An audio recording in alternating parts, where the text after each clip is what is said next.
Hello, welcome back to another episode of Bastions and Basilisks. Monsters Edition. Totally professional over here. Although I never pretended to be professional. Alright. Sorry, I got hair in my mouth. Where are you? Ghoul. Once again. Devious and cunning, ghouls can be found anywhere corpses are laid to rest, forever seeking to satisfy their boundless craving for humanoid flesh. Rules for creating a ghoul or ghast appear on pages 168 to 169 of the Bestiary. Bestiary, very important. Alright, Lacedon schools. So this is, there's two, this is a longer one again. Just slightly, two stat blocks. Lacedon schools. Lacedons travel in packs that can number as many as several dozen, typically led by the largest and oldest member, endlessly roaming the oceans with the sole objective of satisfying their boundless appetites for humanoid flesh. They've been known to emerge from the sea in ravenous swarms to devour entire populations of seaside fishing villages. Words. I'm good at words. Preternatural patience. On the second morning after the wind stopped, we woke to find that something crept into the hold and smashed up all the rations. Ninth night had just enough moonlight to make out them things out there capering about. Started whispering on the night 16, and they said nothing I wasn't already thinking about my empty belly and what I'd do for a bite to fill it. Gods forgive me, I was so hungry. So hungry. Bronze Bunyip, logbook, final entry. I assume it's, a crew was starving to death. Alright, Lacedon, feared by mariners and coastal dwellers everywhere, the aquatic ghouls, known as Lacedons, are said to be the spawn of an ancient crew of sailors who became lost at sea and were forced to resort to cannibalism to survive. Their appearance, I'm great at wording. Their appearance is the stuff of a diver's nightmare, supplementing the vicious traits of their land-bound kin with spines, fins, and wide mouths, bristling with needle-sharp teeth like piscine predators of the nethermost ocean depths. Lacedon, creature 2, chaotic evil, medium, amphibious, ghoul, undead. Amphibious feels irrelevant, but okay. Like, you're undead, you don't need to be amphibious. Probably because it gives them a swim speed. Yeah, it gives them a swim speed. Perception +7, corpse scent, imprecise, dark vision. Languages, Aquan, Common, Necro. Skills, acrobatics +8, athletics +9, +11 to swim. Stealth +8, survival +7, strength +3, dex +4, con +3, intelligence +1, wisdom +1, charisma +3. Sorry, I went by that a little bit fast, but corpse scent. The Lacedon can smell humanoid corpses in the water from up to 1 mile away. Damn. I mean, I know that sound travels better underwater, but like scent? That doesn't make sense. Sense? That doesn't make sense. Oh, I'm killing it. AC 18, fortitude +7, reflex +10, will +7, hit points 32, negative healing. Immunities, death effects, disease, paralyzed, poison, unconscious, like all the other, most of the other undead.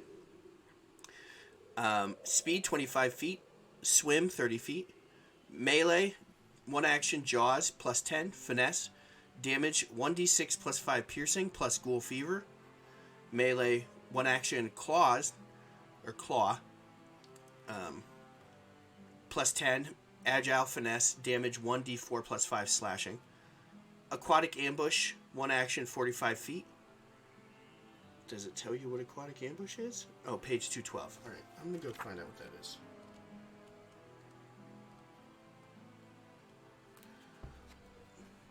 Okay, aquatic ambush, 1 action, requirements. The monster is hiding in water, and the creature that hasn't detected yet is within the listed number of feet. Effect, the monster moves up to its swim speed. The monster moves up to its swim speed +10 feet toward the triggering creature, traveling on water and on land. Once the creature is in reach, the monster makes a strike against it. The creature is flat-footed against this strike. Okay. 45 feet seems large. Alright, consume flesh, 1 action. Manipulate. Requirements, the Lacedon is adjacent to the corpse of a creature that died within the last hour. Effect, the Lacedon devours a chunk of the corpse and regains 2d6 hit points. It can regain hit points from any given corpse only once. Ghoul fever, disease, saving throw, DC 16 fortitude, stage 1, carrier with no ill effect, 1 day, Stage 2, 2d6 negative damage and regains half as many hit points from all healing, 1 day. Stage 3, as Stage 2, 1 day. Stage 4, 2d6 negative damage and no benefits from healing, 1 day. Stage 5, as Stage 4, 1 day. Stage 6, dead and rises as a ghoul the next midnight. Okay, you don't want it to keep getting higher, essentially. Paralyzing... I almost read it as paralyzing stew, but it's paralyzing spew. 1 action, incapacitation, occult, necromancy. The Lacedon discharges a spray of carrion vomit at a creature within 20 feet, dealing 1d6 poison damage with a DC 17 basic fortitude save. A non-elf creature that fails its save is also paralyzed. It can attempt a new save to end the paralysis at the end of each of its turns, and the DC cumulatively decreases by 1 on each such save. So it decreases per turn. The Lacedon can't use paralyzing a spew. Can't use paralyzing spew again for 1d4 rounds. I'm not just picking up I like that it Dunkin', gets easier I'm actually getting help to save repainting against my every dining round. room. I'm a Dunkin' Although you Rewards could, member, so you I know, can use depending on how my they rewards roll, to they get can ahead just and keep say doing things it. like, hey, thanks for painting my All dining right. room. Now, Priest you can of get ahead, too, Kabiri. and get a $2 A great vegan number roast of coffee all powerful day, all entities month when you have order vied ahead. for the mantle of If you're a patron of the Dunkin' Rewards undead, member. And but if none you of wanna these get is an more Spirit of venerated March, among make it ghouls than the extra demon cream lord exclusively Kabiri, for rewards him who members. gnaws. Not a member? Join on the Dunkin' Him app. who Order ahead gnaws. and get That ahead guy with that Dunkin' chews. Rewards. Save 'em, stack 'em, use 'em how you want. Nearly all America runs ghouls on Dunkin'. who are inclined to worship gods dedicate themselves to Kabiri, who is honored through profane rituals and macabre ceremonies centered on the gluttonous consumption of sentient beings. Presiding over these liturgies are the priests of Kabiri, particularly vile and cunning ghouls who are specifically tasked by their progenitor with the duty to ensure his numerous prodigy and need never go hungry. Oh. Okay. Priest of Kabiri. Chaotic evil, medium, ghoul, undead. Perception, creature 5. It's a creature 5. Perception plus 13, dark vision. Languages, common, necro. Skills, athletics plus 13. Diplomacy plus 11. Religion plus 13. Society plus 9. Stealth plus 12. Strength plus 4. Dex plus 3. Con plus 1. Intelligence plus 0. Wisdom plus 4. Charisma plus 2. Items, flail. AC, 19. Fortitude, plus 9. Reflex, plus 9. Will, plus 12. Hit points, 63, negative healing. Immunities, death effects, disease, paralyzed, poison, unconscious. Ecstatic ululation, reaction. Divine necromancy, negative. Trigger, a ghoul ally within 30 feet consumes flesh to regain hit points.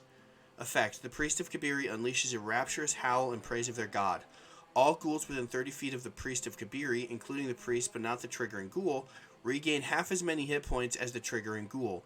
All living creatures within 30 feet take negative damage equal to half the number of hit points the triggering ghoul gained. With a DC 20 basic fortitude save, only one ecstatic ululation can affect a use of consumed flesh. Any beyond the first have no effect. So if you have a couple, you can keep healing.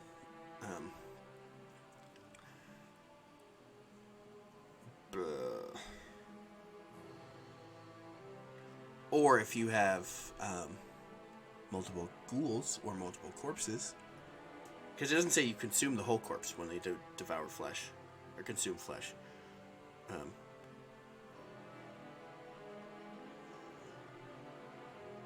Because you're just devouring a chunk, it doesn't say the whole thing. So you can anyway. Speed 25 feet, melee 1 action, flail, disarm, sweep, trip, damage 1d6 plus 6 bludgeoning plus 2d6 negative. Melee 1 action, jaws plus 13, damage 2d6 plus 6 piercing plus ghoul fever and paralysis. Ooh.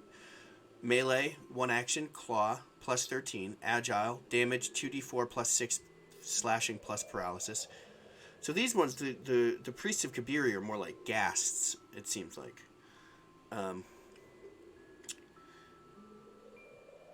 Yeah, consume flesh, 1 action, manipulate as Lacedon, but 3d6 hit points.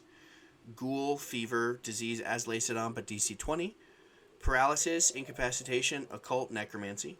Any living, non-elf creature hit by the priest's jaw or claw strike must succeed at a DC 20 fortitude save or become paralyzed. It can attempt a new save at the end of each of its turns, and the DC cumulatively decreases by 1 on each such save. Swift leap. 1 action, move. The priest jumps up to half their speed. This movement doesn't trigger reactions.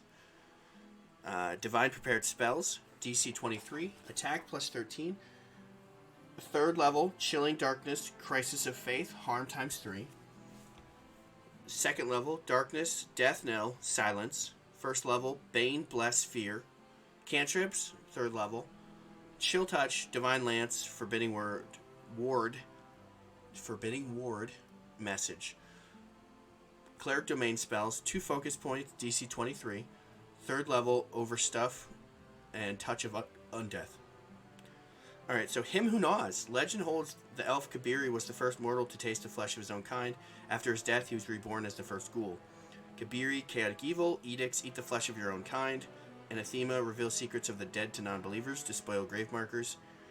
Followers' alignments, neutral evil, chaotic evil. Divine Font, harm. Divine Skill, stealth. Favored weapon, flail. Jaws, domain, indulgence, knowledge, undeath, vigil. Cleric spells, 1st, jump, 2nd, expeditious activation, 3rd level, paralyzed. I like it. I like the idea. I like the idea of undead that are also clerics. It's an interesting concept. All right, thank you very much for watching. I'll see you all later.